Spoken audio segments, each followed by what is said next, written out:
Good morning. Today, let us discuss uh, a topic: tumors of external ear and external artery canal also. So, few important questions like preauricular sinus and osteomas. These kind of small 2 marks questions they can ask from this topic. Before that, I am Dr. Aspat, Assistant Professor, Department of ENT. So, tumors of the pinna and tumors of the external artery canal. So, we have two entities here. So, benign tumors of the pinna, preauricular sinus, sebaceous cyst, dermoid cyst, keloid, hemangioma, papilloma, cutaneous horn, keratocanthoma, neurofibroma. These are the benign tumors, and malignant tumors are squamous cell carcinoma, basal cell carcinoma, and malignant melanoma. These malignant tumors, which are same for external artery canal also, and benign they may change, few tumors they may change. And so, preauricular sinus. What is preauricular sinus and why it develops? Out of which all these benign tumor, all these tumors of the external artery canal, 85% occurs in pinna itself, and 10% in the external artery canal, and 5% in the middle ear. Okay, when it comes to preauricular sinus, why it happens means actually the ear develops from the 6 hillocks of the his. These 6 hillocks they develop from the first and second pharyngeal arches. First and second pharyngeal arches. So, in a simple way, there is a maldevelopment or faulty union of first and second pharyngeal arches. It leads to a sinus called as preauricular sinus. So, the ear develops from the 6 hillocks of the his. These 6 hillocks of the his, they develop from the first and second pharyngeal arches. Faulty union of first and second pharyngeal arches leads to preauricular sinus. Can you see the small pit, small sinus? So, the preauricular sinus, it presents as a small opening in front of the crus of the helix. In front of the crus of the helix. Okay, and the most important is the sinus is tracked with squamous cell epithelium. Okay, sometimes the sinus may block and get infected, and you may having a swelling and sometimes pus in that sinus also. Okay, and it is since birth. It is a congenital condition. It presents since the birth, and you may have symptoms later on. Okay, and when you will need to intervene, and how a patient presents to you means he will present to you with the small sinus in front of the crus of the helix, and sometimes or frequently it may get infected and swelling may occur, and from the sinus the you may have a pus discharge. So recurrent infections of the sinus may occur. So in those cases you need to take it out. So the ultimate treatment is surgery only. So excision of the preauricular sinus. This was the case we operated in our department last year. Okay, can you see the preauricular sinus? First, when you do surgery, first you track it. How much inside? How much the length of the preauricular sinus? You give a elliptical incision, means the incision surrounding the sinus tract. Okay, and slowly you continue the dissection. You continue the dissection to the track. So to get the assistance, what we do, we will inject the methylene blue into the sinus. We will inject the methylene blue into the sinus whenever, I mean, we do dissection surrounding that sinus. So if you see the blue color hue on the sinus tract, it means that you are in correct plane. For example, if you rupture the or if you injure the sinus tract, the methylene blue may spill into the outside. So it is something like guide. So you can have a assistance with the methylene blue. And while removing, here one point I want to tell, the sinus tract may sometimes, it may be very close to branches of the facial nerve. Okay, at that time you need to be very careful. You should not injure the facial nerve branches. And sometimes it may go deeper into the bone also, and sometimes, most of the times, it may attach to the cartilage. Sometimes the sinus tract may branching also. So with the help of methylene blue, you need to identify the correct track, and you should be in very correct, accurate track, and you should remove the entire track. If you leave the track, it will come again. So you should not leave the track. You should completely excise the track. Here, if you can see, we have removed the completely excised. We excised the complete track, and if you can see, we closed with the rolling. Okay. So if you have a preauricular sinus, if you go to army services, they will reject you. So you need to undergo surgery and then you should go back. Okay. Why? Because frequently infection of the ear causes, it reduces your work performance. So that's why they usually reject. So the next one is sebaceous cyst. The sebaceous cyst, most common site is post-auricular sulcus or below and behind the ear lobule. Okay. And what is sebaceous cyst? It contains sebaceous material. Okay. It is cyst of sebaceous glands. Okay. It contains the sebaceous material, and the ultimate, the how a patient presents to you with the cosmetic appearance, the bad cosmetic appearance. If she is a female, definitely she worry. Okay. Right. The ultimate treatment is surgical excision. We need to remove it completely. So dermoid cyst. What is dermoid cyst? It usually presented as round mass over the upper part of the ear, or sometimes on the mastoid bone. What is dermoid cyst? Dermoid cyst is a sac-like growth that it also congenital condition. It presents since birth, and the most important here is it contains structures like hair, fluid, teeth, skin glands. Okay, all the tissues, meso, endo, ectodermal tissues it contains, and it grows very slowly and non-tender swelling, and it is usually on the face, skull and lower back, and sometimes on the ovaries also. Okay, so the definitive treatment is you need to remove it. So if you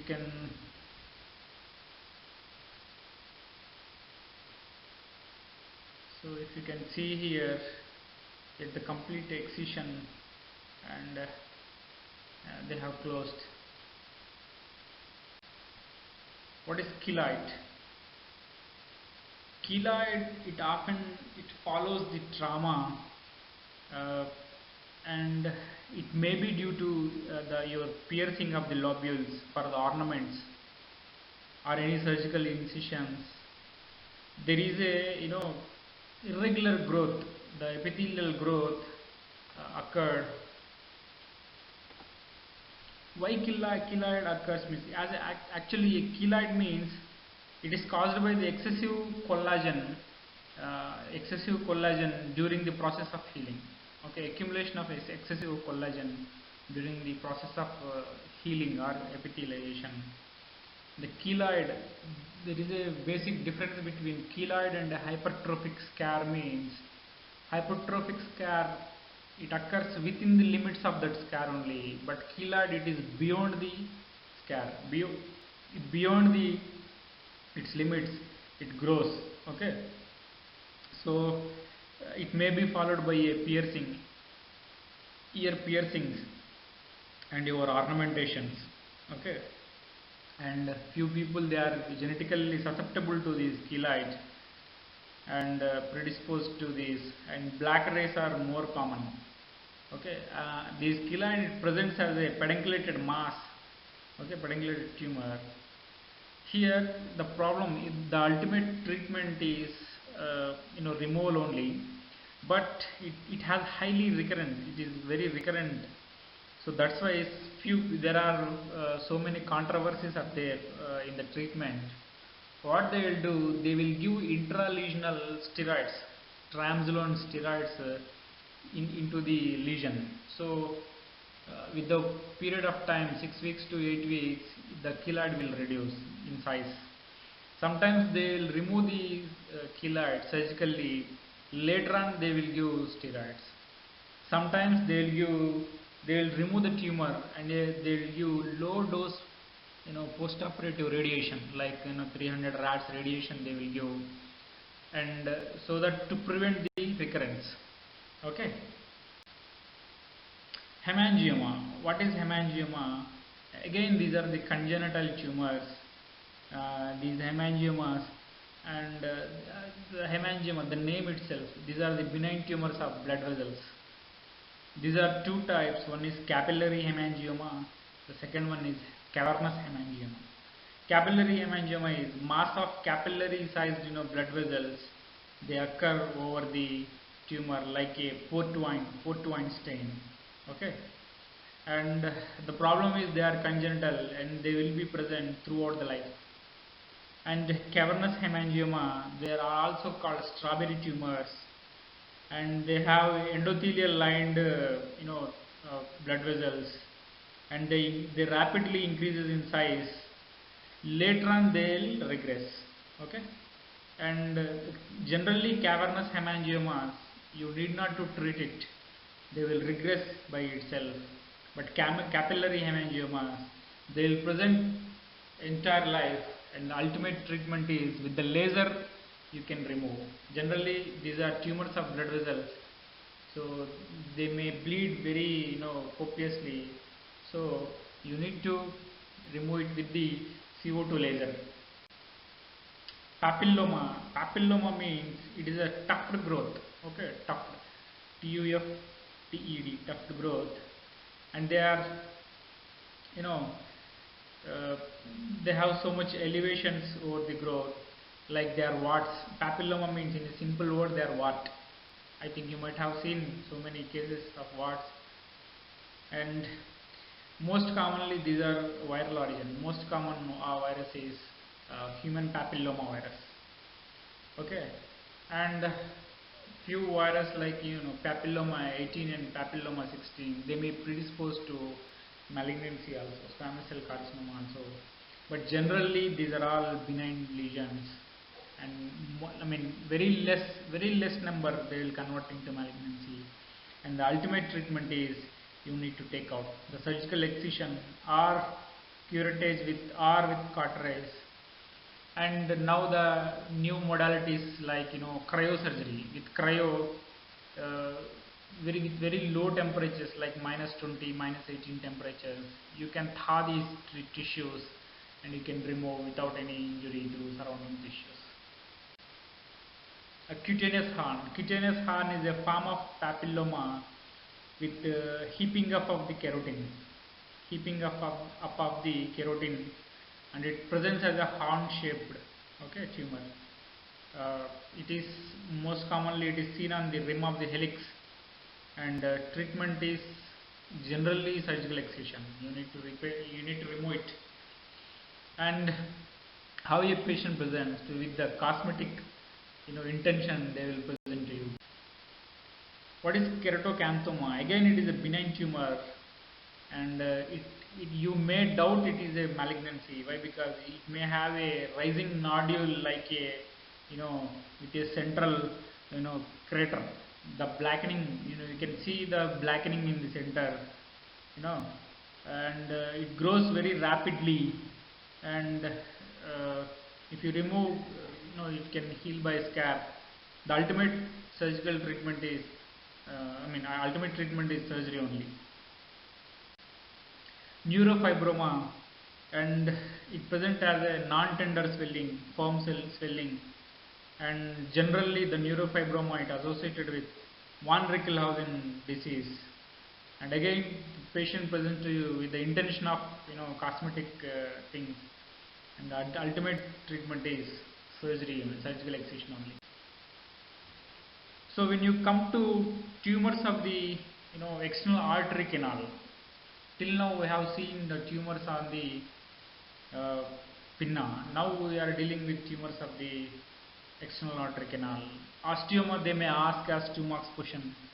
It arises from the cancellous bone or the bony external artery canal, and it is a single smooth bony hard swelling. Sometimes it may be with the peduncle, and it may be arise from the posterior wall, and generally it is in bony external artery canal only. And how a patient presents to you? The patient presents to you with the minimal conductive hearing loss or a foreign body sensation or sometimes secondary infection. Okay, and sometimes accidentally you may notice, and the treatment is surgical excision. Just you fracture the bone and take it out with the pedicle, or sometimes you can drill it and put the flap or put the mucosa over it. So these are the tumors of external artery canal. The benign tumors are osteoma, exostosis, granuloma, sebaceous adenoma, and papilloma. And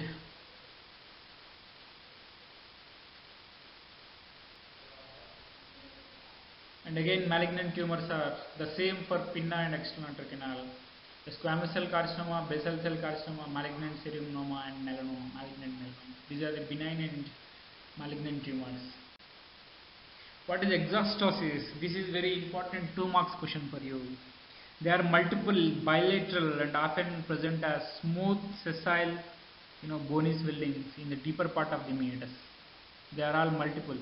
Osteoma is single with pedunculated, but these are all sessile without any pedicle, and they are multiple. Okay, and it is in bony, deeper parts of the external artery canal near the tympanic membrane, and they arise from the compact bone. And here I want to tell you one important point. The exostosis is more common those who swim in the cold water. Okay, those who swim in the cold water, and these are most commonly present with divers and swimmers. Okay, and males are most commonly affected. Here the treatment, sometimes it may present with the mild conductive hearing loss, or sometimes a debris or a discharge may present, may locked beyond the exostosis, between the exostosis and tympanic membrane. The treatment is, you just remove it, you just take the flap, lift the flap, you drill it, and again put the flap.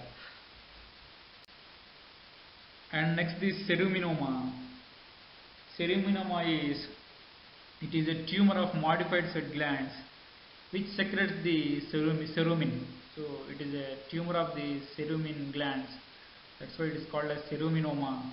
It presents as smooth, firm, skin-covered polypoid swelling in the outer part of the meatus, and it is generally attached to the posterior, or inferior wall. It obstructs the meatus, and it leads to retention of the wax and debris. And very little cases they may change into malignancy. The treatment, ultimate treatment is, they are highly recurrent tumors, and you need to do a wide surgical excision, and the patient should regularly follow up with you And the follow-up is very important here. Yes, few cases may turn up into malignancy, so regular follow-up should be there. And if you have any doubt, you just take the tissue, some tissue, and send for histopathology. Okay. If in case of malignancy, you need to do a radiotherapy. So the malignant tumors, you have basal cell carcinoma, squamous cell carcinoma, and malignant melanoma. These three are most important. So for basal and squamous cell carcinoma, mean age is 70 years. It is lower in dark skinned ethnic groups, and most commonly basal cell carcinoma is most commonly occur, and it is basal cell carcinoma, it occurs in the region of auricle, and squamous cell carcinoma at the external ear and upper face. So who are at risk? Those who are exposed to sun, exposed to ultraviolet radiation, and it is one premalignant condition is there, that is actinic keratosis. Actinic keratosis is small scaly lesions, you can see, and keratocanthoma, just now we have discussed, with the central crater tumor on the pinna. It may turn into malignancy. And those who exposed to the radiation, for example, a patient with carcinoma of the thyroid, if they underwent the radiation, later on they may predispose to malignancy of the skin also. And in case of immunosuppression also, they are very prone. And one more condition like xeroderma pigmentosa, that is autosomal recessive condition. A defective DNA repair mechanism is there. In those cases, very common. And trauma, frostbite, psoriasis, aflatoxin B, these are all conditions leads to basal and squamous cell carcinoma. And one condition, syndrome called as Gerlin syndrome, that is nevoid basal cell syndrome. It is a autosomal dominant condition where you have multiple pigmented lesions. It will turn into basal cell carcinoma. And very less cases, the chronic otitis externa also, it may leads to squamous cell carcinoma. So pathology of the basal cell carcinoma, it has variants like nodular. It is most common and less aggressive tumor, and it bleeds easily. And it is also called as rodent ulcer, and sometimes pigmented and superficial ulcer, and few cases are like sclerosing. The sclerosing type of basal cell carcinoma is most aggressive form of the BCC, and you have high rate of recurrence. And squamous cell carcinoma, it presents as plaques to nodule or sometimes a frank ulcer, and variants are like keratin pearls. It has keratin pearls in the histopathology, and you have varieties like nodular, ulcerative, pigmented, and spindle shaped, verrucous, and basaloid squamous, and adenoid squamous. These are the types. If you can remember 3 or 4, that is enough. How you diagnose? The ultimate diagnosis is by biopsy only. Generally, if you have any lesion, what they will do, they do excision of the lesion and they will send it for histopathology. If it comes as positive, then you need to go for further treatment. Okay. For example, any mole or any lesion already on your body, if it changes its color, size and shape, you need to take out biopsy from that. And you can do a punch biopsy also. The punch, in punch biopsy, you can take the tissue from the depth. Okay, for the staging purpose, what are the lymph nodes involved and what are the other structures involved, you need to do a CT and MRI. So staging, it is called as T and M staging. T for tumor, N for node, M for metastasis. You just remember T1 is below 2 centimeters, T2 is 2 to 5 centimeters, T3 is above 5 centimeters, T4 is if it invades the surrounding structures like bone, cartilage. Okay. And end stage means nodal stage. N0 is no nodes, N1 is regional lymph nodes. Metastasis M0 is no distant metastasis. M1 is distant metastasis to lung, liver, bone, kidney, sometimes bladder. Okay. So TNM staging. T1 is 2 centimeters, below 2 centimeters. T2 is 2 to 5, and T3 is above 5 centimeters. T4 is if it invades the bone, cartilage or surrounding structures. End stage, nodal stage. N0 is no regional lymph nodes, N1 is regional lymph node metastasis. M0 is no distant metastasis, M1 is distant metastasis to liver, lung, like that. And these are the TNM staging. And proper stage, you have 1, 2, 3, 4 stages. First stage you can call T1.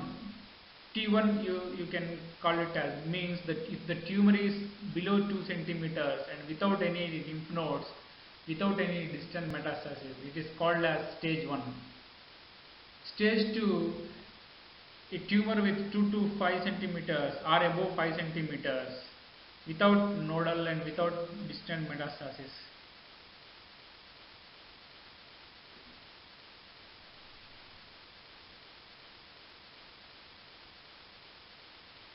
Stage 3 is T4 stage, means surrounding the tissue or the malignancy which destruct the cartilage or bone. Additionally, with lymph nodal metastasis, either or, it is called as stage 3.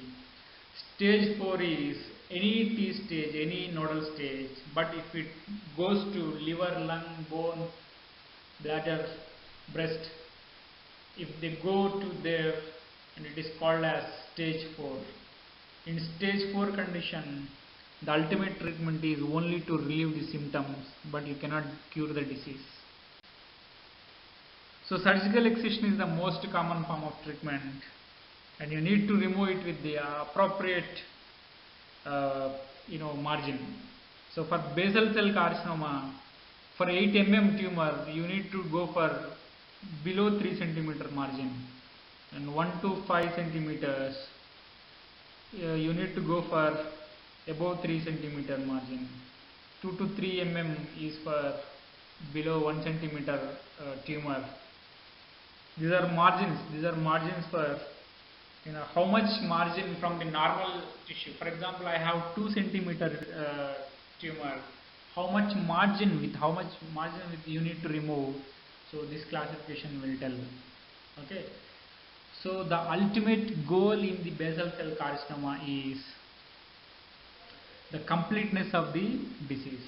If you don't remove it completely, it will come again. For squamous cell carcinoma, you need to take the tumor with the 2 centimeters margin. Radiation therapy, where it can give for you can avoid tissue defects. For example, the tissue is going into the orbit, you cannot remove it. So in those cases, you can give irradiation. And unfit for surgery and refuse surgery, and if the tumor involves the adjacent structures like cartilage, you can give radiation.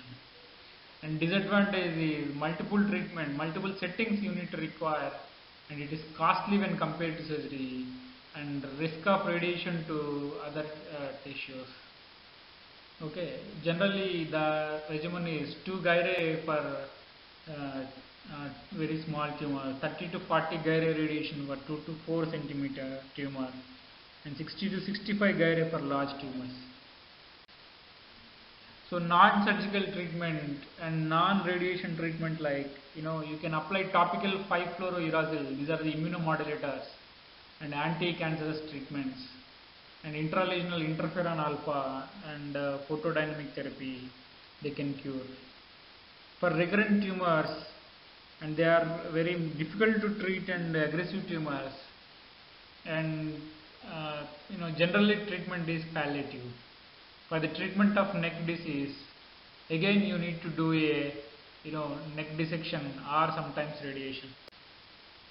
So reconstruction, for example, if you have a tumor here, so you need to reconstruct it with the various flaps.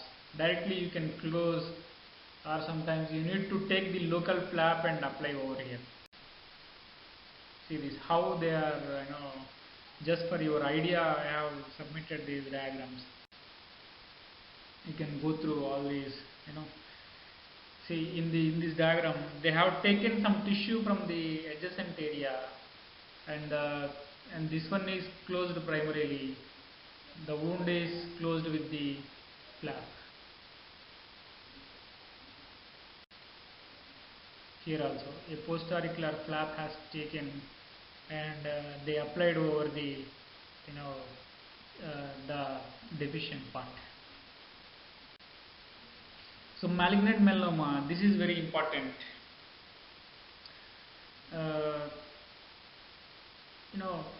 It is very aggressive form of tumor, and incidence is rising, and it accounts for 7 to 13% of the all head and neck malignancies, and most commonly in say 65 to 79 years of age, and it is more common in lower back, and it is more common in dark skinned people. Sorry, less common in dark skinned people. Why? Because they have deficient in melanocytes. Okay, and pathology is it is more common in sun exposed areas, and actinic precursor, actinic keratitis people, and the congenital nevi. It may turn later on into malignant melanoma, and familial dysplastic nevus syndrome, and xenoderma pigmentosa, and immunosuppression. These are all factors they contribute for the pathology of malignant melanoma. So types are cutaneous melanoma. There are 5 types, like acral lentiginous, superficial spreading, lentigo maligna, nodular melanoma, and amylonotic melanoma. These are all they have asked in the exam. Acral lentiginous most commonly occurs in the limbs. Okay, and superficial spreading type, it is more common okay, more common type. And the other variant is mucosal melanoma. It occurs over the oral cavity, palate, and the buccal mucosa. So these are the types you need to write when this question comes. You need not to explain what it is, just name it. So diagnosis. So you need to check every lesion A, B, C, D, asymmetry, border, color, and diameter. If you have any doubt, just take it out and send for biopsy. The ultimate diagnosis is done by histopathology only. Okay, and imaging, it can, after the diagnosis, imaging is for staging. So Breslow staging is important for for margins. So for level 1, it is called as stage 1. Level 1, if the tumor is below 0.75 mm, it is stage 1. Stage 2, 0.75 to 1.5 mm. 1.5 mm to 1.99 is stage 3, and above 4 is stage 5. Vice versa. It is most important MCQ, where Clark and Breslow staging is used for which malignancy. Sorry, vice versa. Malignant melanoma, which system is used for staging? So Clark and Breslow. So they have 1, 2, 3, 4 options, and this question is frequently asked MCQ question. So the TNM staging, T1 is tumor 0.775 or less, T2 is more than 7.5 to less than 1.5, T3 is more than 1.5 to less than 4, T3 4, T4 is more than 4 mm. Okay, nodal metastasis N1 is 3 centimeters or less, N2 is 3 centimeters, and again N2A, N2B, N2C. N2A is more than 3 centimeters, N2B is in transit metastasis, N2C is both, and M1 is distance metastasis, and you can stage according to that. Okay, you just pick out the important points in it and you write a separate notes. Sometimes it may ask as 4 marks questions, very rarely. So if you can write, you will get full marks.